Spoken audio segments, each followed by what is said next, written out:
¿Qué tal? ¿Cómo están? Bienvenidos. Estamos comenzando Agenda Económica a esta hora de la mañana, 8:03. Gracias por acompañarnos.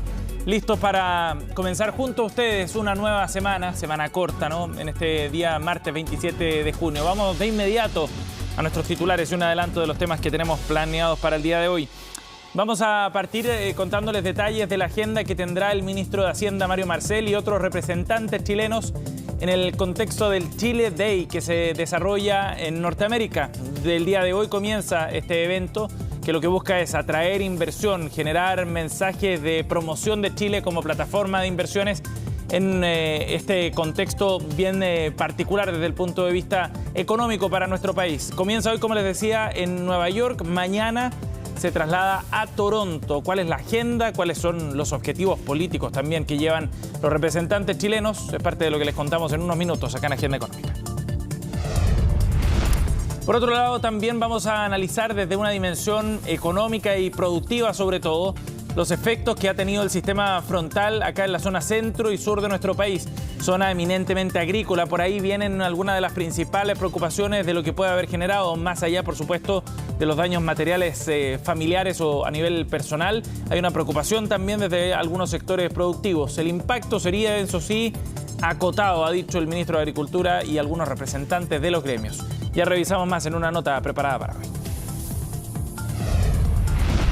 Y también les contamos sobre cómo el gobierno está planificando ya las directrices para la elaboración del presupuesto para el año 2024, en un momento donde hay una discusión bien importante sobre cuál es el destino y la eficiencia en el gasto público. Bueno, ese presupuesto, esta propuesta que tendrá que hacer el gobierno para el próximo año va a tener algunos lineamientos bien claros desde ese punto de vista sobre lo acotado del presupuesto, sobre la necesidad de gastar bien esos recursos también y de establecer criterios claros en ese sentido.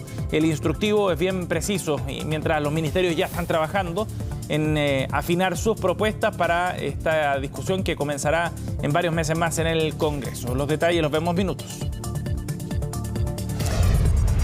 Y por otro lado, a nivel internacional, es interesante detenerse a ver las declaraciones del Fondo Monetario Internacional respecto al curso de la inflación a nivel mundial, porque hay ciertas advertencias que ha trazado el organismo internacional respecto a la necesidad de que los bancos centrales en el mundo en general logren frenar esta escalada de precios y se mantengan con su estrategia de una subida de tasas, incluso a riesgo de que eso signifique un menor crecimiento.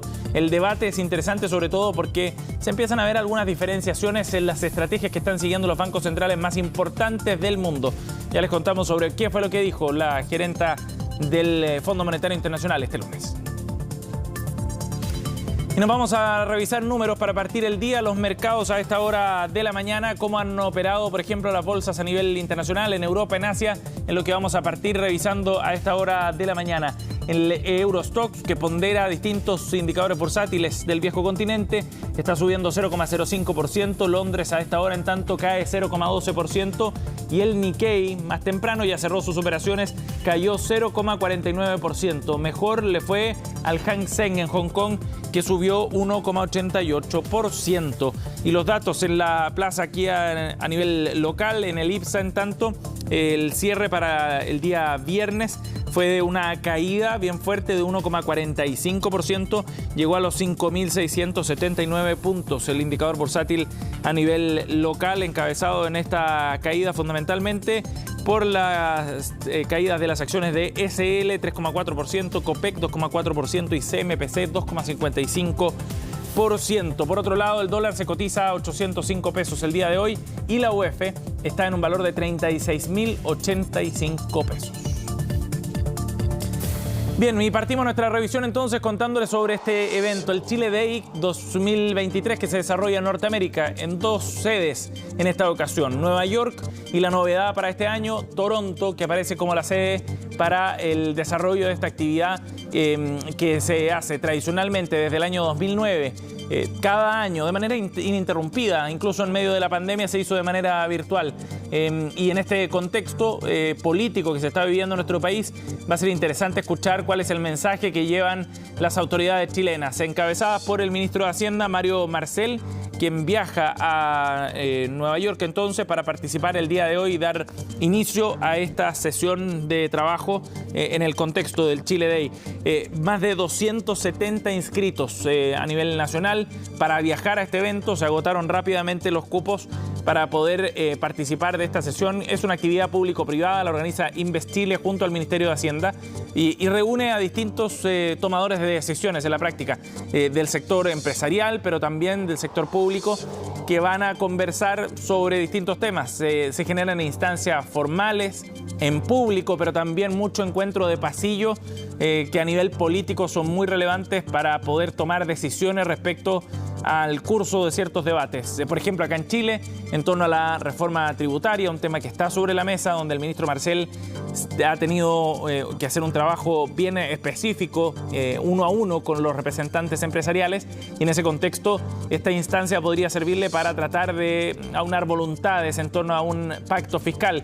Y por otro lado, respecto a la reforma de pensiones también, sobre todo si es que pensamos que Canadá es un inversionista importante en nuestro país. Se ha convertido, de hecho, en el primer inversionista a nivel nacional. La agenda para el día de hoy, martes, comienza con el Chile Day en Nueva York. Entonces, al mediodía, una reunión en el Council of the Americas, donde va a participar el ministro de Hacienda, Mario Marcel, con empresarios norteamericanos. Habría representantes, por ejemplo, de las empresas estadounidenses que controlan firmas de salud y de pensiones en Chile, dos grandes inversionistas entonces, o áreas de inversión más bien, en nuestro país. Luego, a las 2:30 de la tarde, Marcel y el vicepresidente del Banco Central, Pablo García, sostienen encuentros con gestores de fondo y economistas globales, y luego será el turno de la presidenta de la CMF, Solange Bernstein, quien va a realizar una presentación ante actores de mercado. Todo eso hoy día en Nueva York. Ya tendremos luego la posibilidad de escuchar parte de esos mensajes. El viernes, en todo caso, conversamos aquí en Agenda Económica con el presidente de la Cámara Chileno-Canadiense de Comercio, Pablo Herrera, respecto a la importancia que tiene este evento, la edición 2023 del Chile Day. Canadá es el inversor número 1 extranjero en Chile, con más de 33.000 millones de dólares de inversión en nuestro país, en sectores claves de la economía: energía, aguas, minería y sector financiero. Lo importante de la presencia canadiense en Chile no es solo en lo económico, sino también en la forma de que ellos invierten. Ellos invierten con altos estándares medioambientalistas, con tecnologías de innovación. Chile se puede seguir invirtiendo de buena manera, que las reglas del juego no se cambian, y que, independiente de las posiciones políticas, es un país que va a seguir dando estabilidad y seguridad en el futuro. Y por segundo lado, también importante, y parte de eso es la visita de la ministra de Obras Públicas, Jessica López, es también abrir un portfolio de inversiones, dado que Canadá invierte muy fuertemente a través de fondos de pensiones, fondos de infraestructura en Chile, para poder seguir potenciando la infraestructura de nuestro país. 8:11. Vamos a ir a otro tema para contarles sobre el balance que hacen distintos gremios y las autoridades de agricultura también respecto al efecto que este sistema frontal catastrófico en muchos sentidos que vimos los últimos días podría tener en el mundo agrícola en particular. Distintos sembradíos se vieron afectados en la zona centro y sur de nuestro país y ya se puntualizan algunos efectos, por ejemplo en el precio de algunas hortalizas y cerezas, aunque sería un efecto todavía acotado. Pablo Figueroa nos va a contar más. ¿Qué le han parecido los precios hoy día? Normal, po. Así estaba el ambiente en la Vega Central este domingo. Se va a subir igual aunque llueva poco, aunque llueva mucho. Lo que sí es un tema, entonces nosotros, como mi señora le pagan un poco antes, fin de mes, siempre venimos a estas fechas.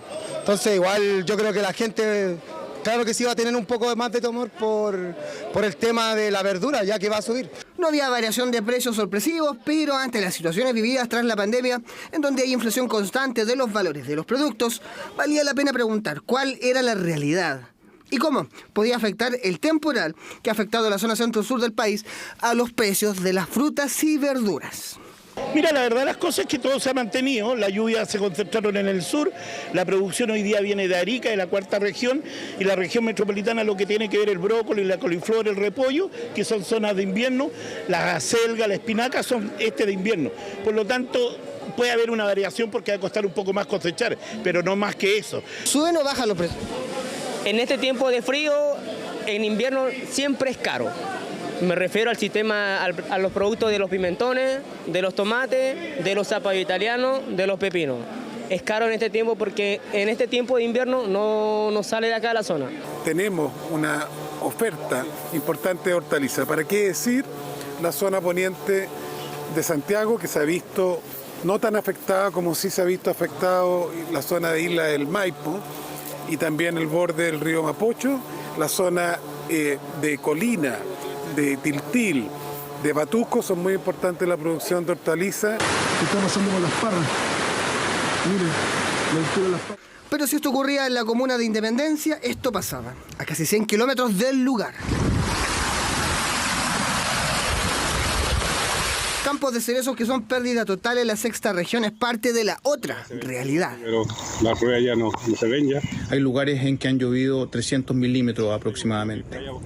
Los desafíos que nos impone el cambio climático deben ser abordados por todos en conjunto, comunidades, gremios, sector privado y sector público. Y desde ASOEX trabajaremos fuertemente en lograr esa unidad y en poder, en definitiva, mejorar nuestra infraestructura hídrica. Ahora la pregunta es, ¿cómo afectan o afectarán en el futuro las inundaciones a los bolsillos de los chilenos?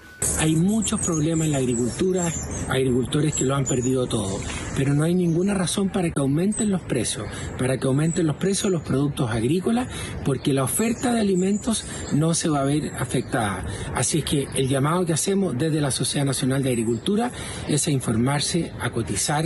Las ferias están funcionando, los mercados mayoristas están funcionando, los supermercados están funcionando. Junto a las fuertes lluvias que hemos presenciado en los últimos días, lamentablemente se viene una importante pérdida de cultivos, especialmente en la zona central del país.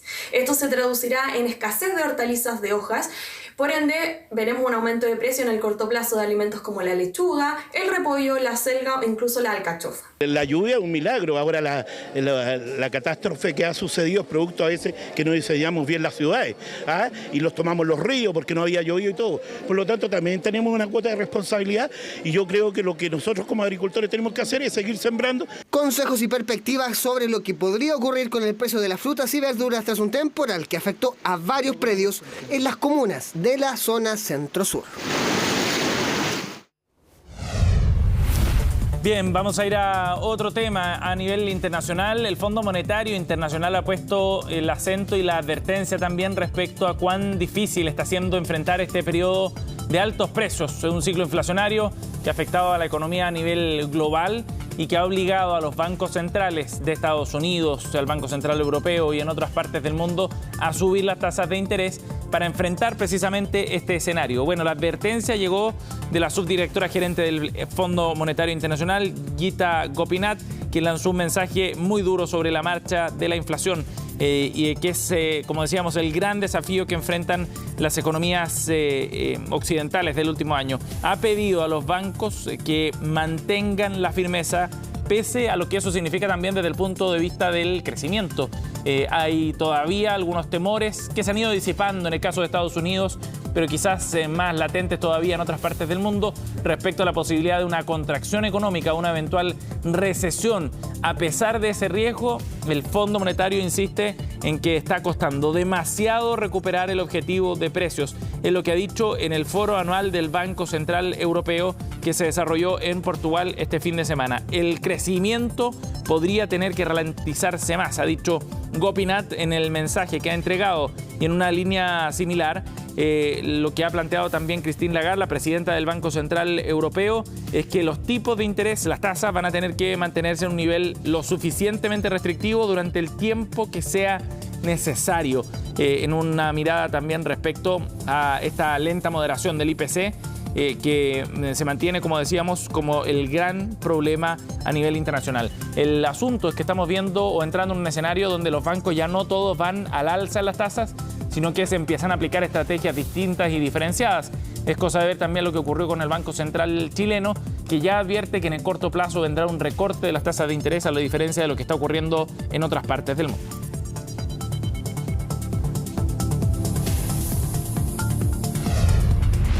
8:18. Nos vamos a la pausa. Ya seguimos con más de Agenda Económica.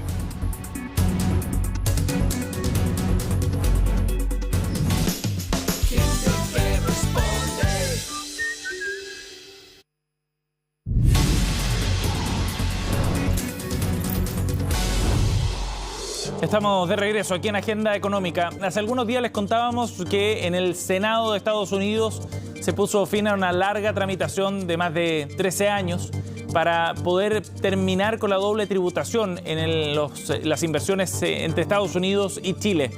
Fue el Senado norteamericano el que tenía la palabra final y terminado este proceso se interpreta esto como un gran paso adelante para fortalecer los vínculos comerciales y de inversiones entre ambos países. Bueno, vamos a conocer sobre los alcances que tiene esta noticia y para eso estamos en contacto con Felipe Espina, socio de Impuestos Internacionales de EY. Gracias por el contacto, Felipe. Gracias a ti, Sebastián, por la invitación. Bueno, Felipe, primero partamos por lo más sencillo. ¿Qué significa el término de esta doble tributación que se aprobó en Estados Unidos la semana pasada? Bueno, es bastante común que en relaciones bilaterales de inversión se pueda producir el fenómeno de doble tributación. Este significa básicamente que un mismo contribuyente paga impuesto a la renta en ambos países respecto de una misma renta en el mismo momento. Generalmente, Sebastián, esto se produce porque los países tienen dentro de sus jurisdicciones locales diferentes reglas de fuente de la renta y cuando las reglas no conversan entre ellas, lo cual es muy factible, se puede producir esta doble tributación. El tratado efectivamente soluciona el problema de la doble tributación de raíz. Ajá. ¿Nos podría dar un ejemplo concreto, Felipe?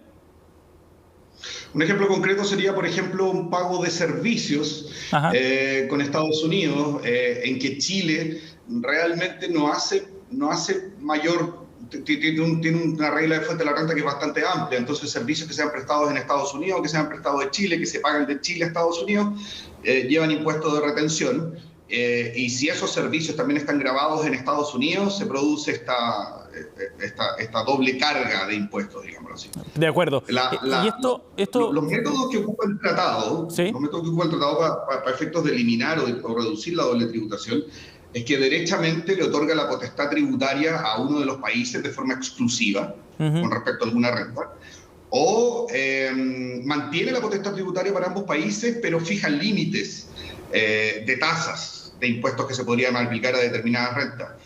Y eventualmente, como una regla general, asegura o garantiza la posibilidad de acreditar impuestos pagados en un país en el otro país cuando te toque pagar impuestos. Es como un cheque. Tú pagas en un país, te llevas el cheque del impuesto pagado para poder pagar el impuesto en tu propio país. Perfecto. Para seguir profundizando en este ejemplo, ¿qué beneficio tendría entonces para una persona chilena que presta un servicio, por ejemplo, en los Estados Unidos? ¿Dónde pagaría el impuesto, por ejemplo, esa persona específicamente, Felipe? Lo más probable, Sebastián, es que solo pague en Chile. Perfecto. De acuerdo. O sea, quien presta un servicio le pagan en Estados Unidos, pero el impuesto lo va a pagar acá en Chile solamente. Sí, ahora, Sebastián, yo creo que la ventaja más potente que conlleva este tratado para un chileno en una inversión o en una actividad que realice en Estados Unidos es la disminución del impuesto de retención que los americanos actualmente aplican a los dividendos que se paguen de inversiones desde Estados Unidos. Perfecto. Hoy, hacer una inversión directa en Estados Unidos, sea un individuo chileno o sea una entidad chilena, tiene un costo, una carga tributaria total de aproximadamente 45%. Alto. Porque en Estados Unidos se aplica un impuesto corporativo de 21% y después te aplican un impuesto de retención de 30% sobre los $79 que te quedaron una vez que pagaste los 21%. Eso te lleva a 45% y eso se va a ver dramáticamente reducido con la entrada en vigencia del tratado, puesto que el impuesto de retención baja 5%. Perfecto. Uno paga 21 y después sobre los 79 paga 5, lo que te baja la carga tributaria total de 45 a 25. Perfecto, de acuerdo. Felipe, entonces... Acreditables, por lo demás, Sebastián, por lo que te dije, acreditables después contra el impuesto primera categoría en Chile. Exacto, sí. Me queda clarísimo. Ahora, ¿qué efectos crees tú que esto puede tener? Efectos prácticos, entonces, en las relaciones entre ambos países a nivel comercial o de inversiones. Yo creo que es posible distinguir, los efectos son completamente positivos, pero es posible distinguir entre efectos de corto plazo y efectos de más largo plazo. En el corto plazo se van a facilitar las relaciones comerciales, definitivamente, eso va a ser automático. Las relaciones comerciales que ya existen, ¿no? El tratado es una relación tributaria eficiente y eficaz con otro país. Es eficiente porque te asegura o te soluciona el problema de la doble tributación que tú mencionaste, pero además es eficaz porque, como te fijas en el caso chileno, baja la carga tributaria total de la inversión en Estados Unidos y además te otorga un marco jurídico tributario conocido por todas las partes. Entonces eso necesariamente te lleva a certezas jurídicas y eso evidentemente te lleva a estabilidad. Eso es en el corto plazo. Eso va a suceder sí o sí. En el largo plazo, yo creo que bien gestionado el tratado podría ser una herramienta muy potente para facilitar la inversión extranjera de Estados Unidos. Ajá. Y eso es un efecto bien importante, ¿no? Pensando en la magnitud, digamos, que tiene Estados Unidos como inversionista acá en Chile. La segunda mayor economía del mundo, o sea, el segundo mayor socio comercial de Chile en el mundo y la mayor economía del mundo al mismo tiempo. Sí, claro. Felipe, en una columna que publicaste tú recientemente tratando este tema, además destacabas que Chile es el segundo país de Latinoamérica, después de México, en tener este tipo de acuerdo con Estados Unidos. Allí también hay una señal política relevante. Sí, pero bueno, yo no soy experto político, pero yo creo que en ese sentido, más que compararnos con México, deberíamos compararnos con el Cono Sur, ¿cierto? Claro. Con todos los países con los que podría Estados Unidos haber llegado a una especie de acuerdo y está muy lejano de hacerlo. Yo creo que esto refleja un poco la relación que hemos tenido históricamente con Estados Unidos, creo yo, en temas comerciales. O sea, piensa tú que el Tratado de Libre Comercio también fue pionero en la región Chile hace 20 años atrás. Sí, hay una señal política, yo creo que se puede leer una señal política. Ahora, técnicamente hablando, es súper importante, o sea, ser el segundo tratado de doble tributación, y tú te das cuenta que los americanos son reacios a firmar estos tratados, o sea, el de Chile lleva en discusión 13 años, claro. Todo el mundo lo lleva esperando 13 años, entonces, que los tipos hayan empujado esta cuestión, nos permite a nosotros destacarnos y diferenciarnos en la región, y de cierto modo competir y ser una opción, más que competir, ser una opción a México como vaso comunicante tributario de esta gran potencia con Sudamérica. Obviamente no vamos a poder competir con México desde el día 1 en la misma categoría, ¿te fijas? Ellos tienen una economía, son 130 millones de personas, nosotros somos 18, claro. Son vecinos de Estados Unidos, el tratado lo tienen hace 40 años, este monopolio de comunicación tributaria con Latinoamérica lo tienen hace 40 años, pero obviamente es una oportunidad. De todas maneras. Felipe, muchísimas gracias por conversar con nosotros para darnos contexto y entender mejor el impacto de esta noticia. Gracias por el contacto. Seguro, Sebastián, un gusto, cuando necesiten. Buenos días. 8:29. Cerramos Agenda Económica. Gracias por acompañarnos. En minuto ya estamos en Noticias Express junto a Fresia Soto.